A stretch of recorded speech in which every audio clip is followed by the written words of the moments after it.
What is up, y'all? This is Marshall Lee of DonkeyJawProjects.com, and today I just wanted to do a quick one here. I wanted to go through this Maxx supplemental mini comic. I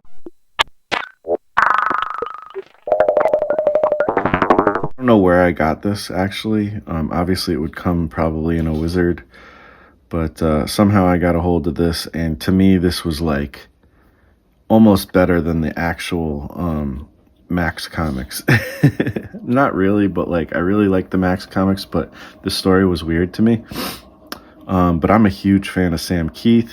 By now I had watched, I had read and checked out so much of his Marvel Comics Presents Wolverine, stuff, and those covers are so amazing.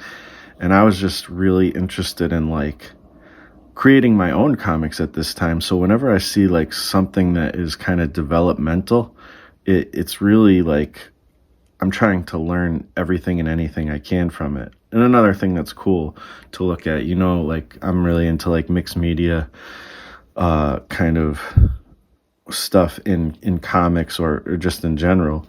And you could just see he's using like messy pen sketch techniques, and then he's actually painting, probably with like gouache or maybe watercolor.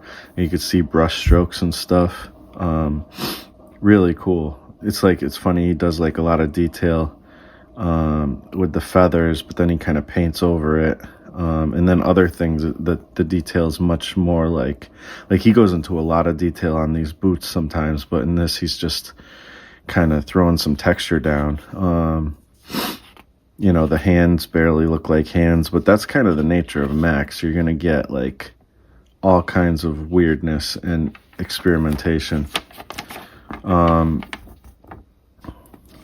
be honest, I didn't read this recently. I think I did in the past, so I'm not sure what's being said there, but I kind of wish this was bigger because it is a mini comic, but it's a pretty damn cool mini comic, and it's colored, and there is like words from Sam Kieth, like little notes and stuff, but it's cool where he's playing around with Max's color. My guess is he probably took these drawings and photocopied them and then just tried to do some color over it. I think I tried to do that myself after I saw this. And then he's again working with like some watercolor or gouache or something. The color layout for Hooli Chase the Maxx, sorry, I'm just trying to read it, but it's hard to read it.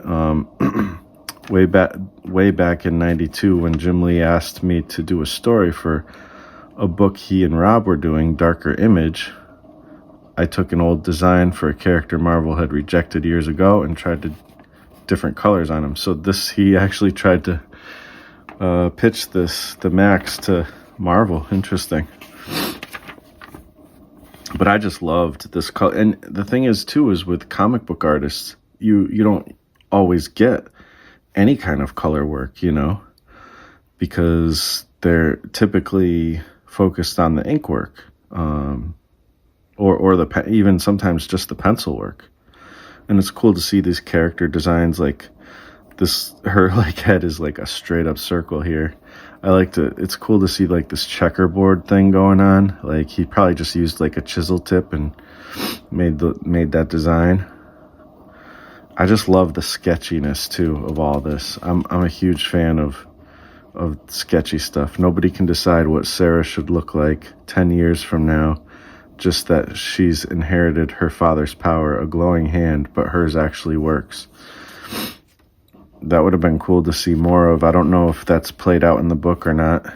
There's like, you could tell it's from the 90s. This is definitely some 90s stuff going on. And then this is very simple, but it's like interesting.